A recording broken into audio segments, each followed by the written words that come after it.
is Eric, and welcome to Eric Burdon TV. The video here is where I talk about wealth, health, love, and relationships, and self-awareness, and sometimes I interview random people that I meet on Twitter. So today I have a very important person. Her name is Katie Wilkie.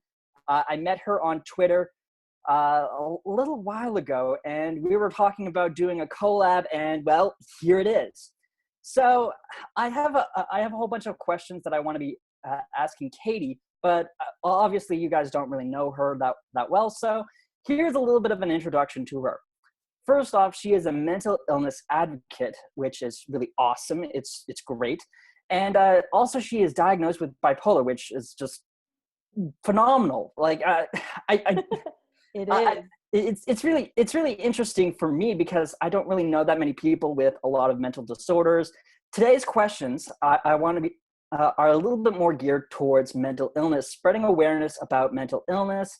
And I wanted Katie to be talking a little bit about that. So why don't we just get into those questions with Katie, and I'll just leave it to her to introduce herself a little bit more as well. Yay! Thank you for having me on your channel. No problem.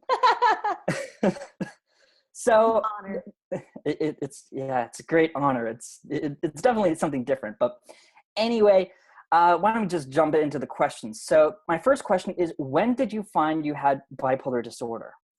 So it's almost 4 years ago that I received an actual diagnosis of bipolar. So that's when you go in to see a psychiatrist and they diagnose you and say, this is what it is.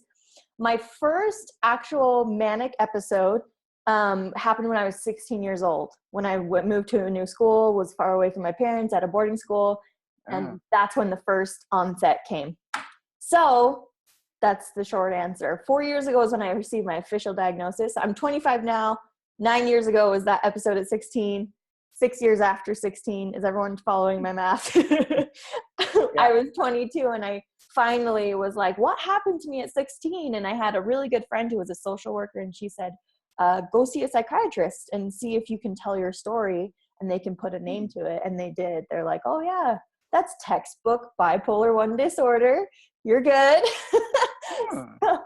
So that's kind of the background of it.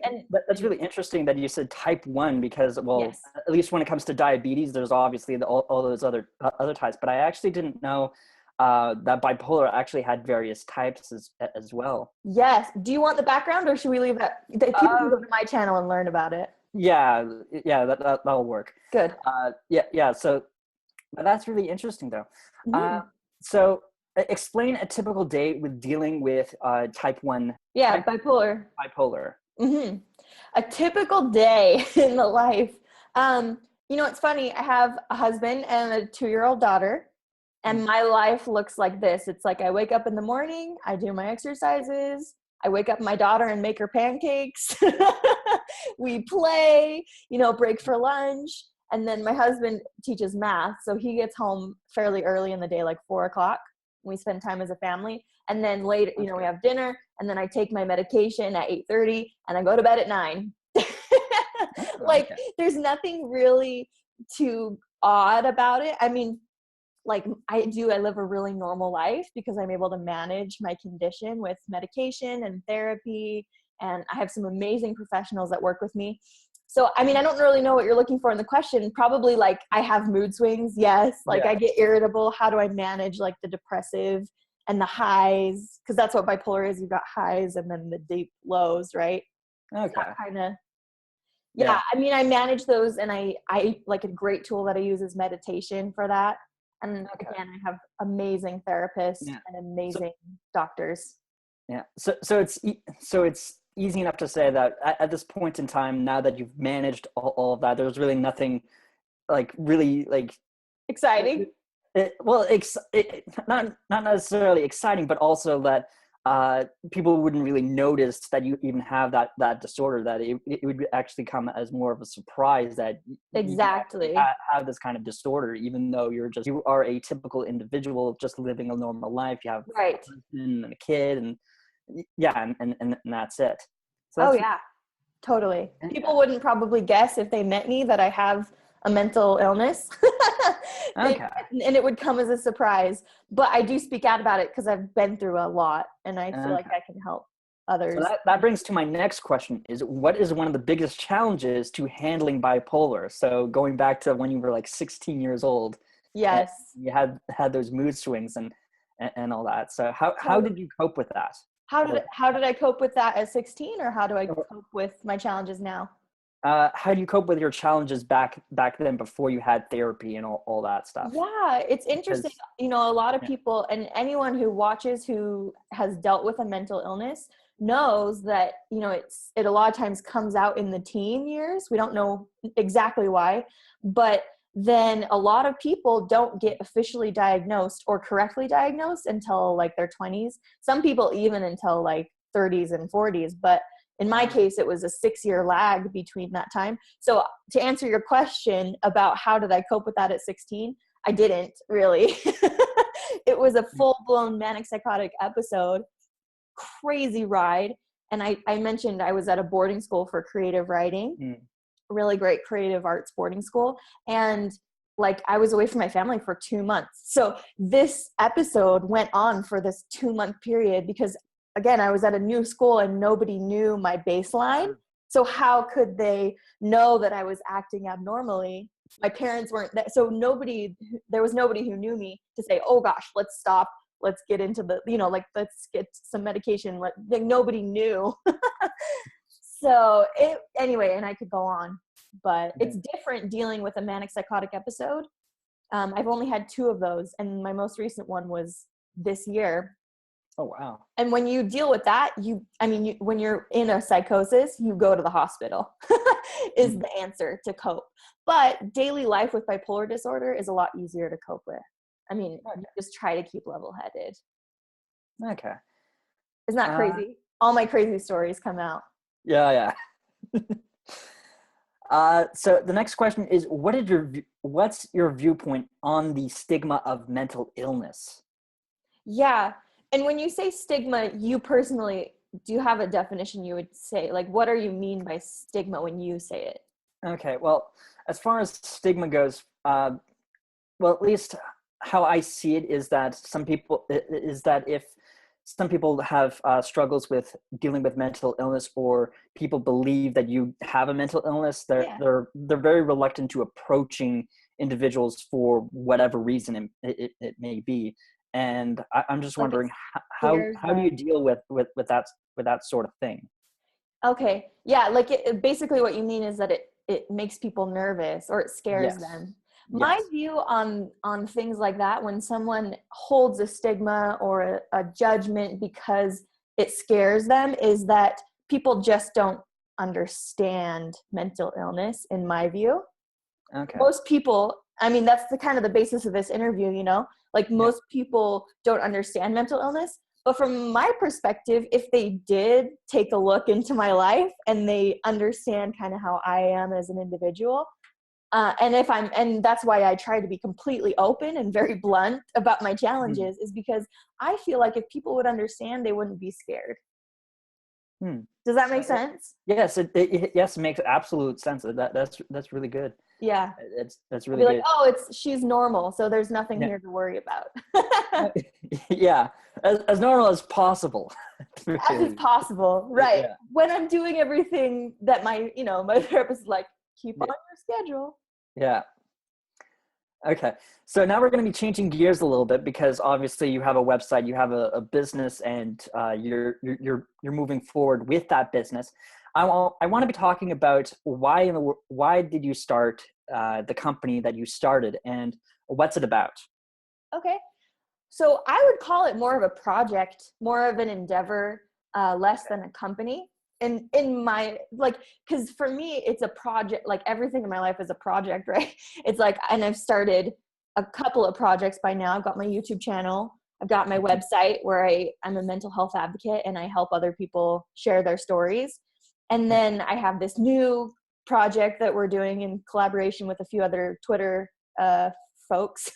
Yeah, to do mental art or mental health art therapy. Sorry? I noticed that you have like a hashtag that you're using as well. Yeah, it's In super there. cool too. But I won't talk a lot in detail because that's not what I'm here for. But Yeah. why I started this whole endeavor is simply to help others who are suffering. Okay. Is the bottom line, because I've been through so much suffering, Mm-hmm. and I feel like since I'm now able to manage this and live a really full and healthy life, Yeah, I feel like we can do better for those who are still suffering. for sure. For sure. Yeah. Okay. Yeah, that kind of explains, that kind of answers the next question I have is, what is your objective for your business, or Yes. what's the end goal for your projects? Yeah, the end goal would be that other people have fires lit under them and they're like, oh, she's speaking out, so I can speak out. I can tell my story. And then more and more people who don't understand mental illness will begin to understand. And it'll be this whole big party of everyone like, hey, we're just normal. Hey, let's be friends. Do you know what I mean? Like, and Yeah. again, my motto is like, we can do better.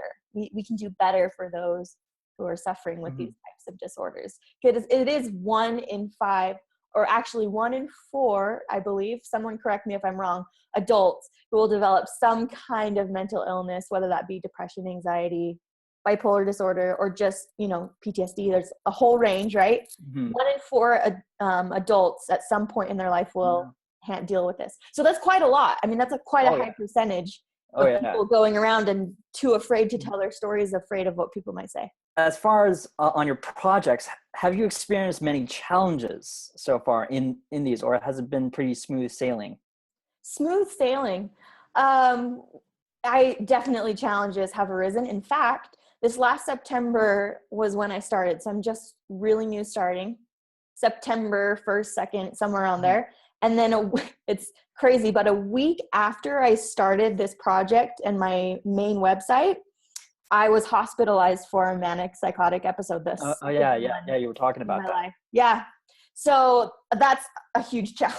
I mean, I was in the Yeah. hospital for a week, and anyone can go to my website, or not my website, my YouTube channel, and hear a little bit more about kind of what a manic psychotic episode is. Okay. And that was only my second, but yeah, huge challenge because, and yet I say, while I was hospitalized, I'm on medication, I have these really, not terrible, but really difficult experiences. And it just strengthened my resolve to say, I have to do this still. Not that I have to do it, but I want to do it because I've now experienced even more what it's like to live with something like this. And after that, I was like, okay, I'm doing it, Maybe that didn't answer your question exactly the way you were thinking, because you were probably asking like business challenges.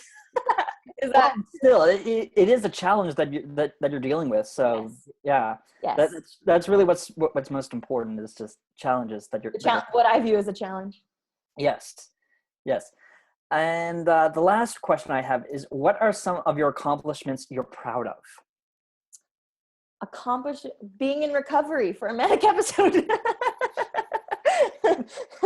I mean, yeah, my biggest accomplishment in my view right now is living with this and thriving, really. Okay. And I'm really excited about the projects that I'm doing and the things that I'm able to create based on that. But ultimately, I'm really excited about my accomplishment of living my life. All right, perfect. So those are all my questions. But Great. before we finish this off, a shout out on in this video. So, what are your social media handles, so that I can just pop them up on the screen, and Perfect. people can go and follow and subscribe to your channel and Totally. and all that. Yeah. So search for Katie Wilkie mental illness on YouTube. Okay. And then I'm also on Twitter, and my Twitter handle is Thriving Beyond. All So right. that's my Twitter handle, and it's Katie Wilkie on there. Right now, that's all I've got. I've got my YouTube channel, I've got Twitter, and then I have my website, katiewilkie.com. You guys can check out the hashtag MHArtTherapy, which is mental health art therapy. That's the new project I mentioned. And then it also has a website, which is mharttherapy.com. All right, perfect. So I'll put all of those links. Well, they'll pop up on the screen, but they'll also be down in the description below. So you guys can go and check out Katie Wilkie's projects, and go and subscribe to her channel, and all that fun stuff. But now we have the lightning round. The lightning round! The lightning round! Okay, so first question. Favorite genre of book and favorite author? Oh my gosh. Favorite genre? Nonfiction. Favorite author? Malcolm Gladwell. Okay, most used social media account. And that one is going to be a Twitter! Yeah. In a crowded room, what would you be doing? Wait, in a what? In a crowded room, what would Oh my you gosh. be doing? Chatting it up with like everybody. Super loud. All right. I'm really I'm a loud person. Yeah, I think we've got that much. Yeah, for sure. Cats or elephants? Oh, elephants. What animal would best describe you and why? A possum.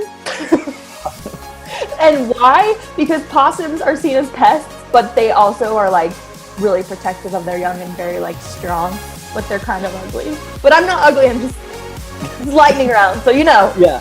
Okay. What do you like more? A lot of heat or a lot of cold? Cold. Cold? Oh, you're Yes. a cold person. I have a natural warmth about me, so nice to counter that. Okay. Favorite cartoon growing up? Oh my gosh. Recess?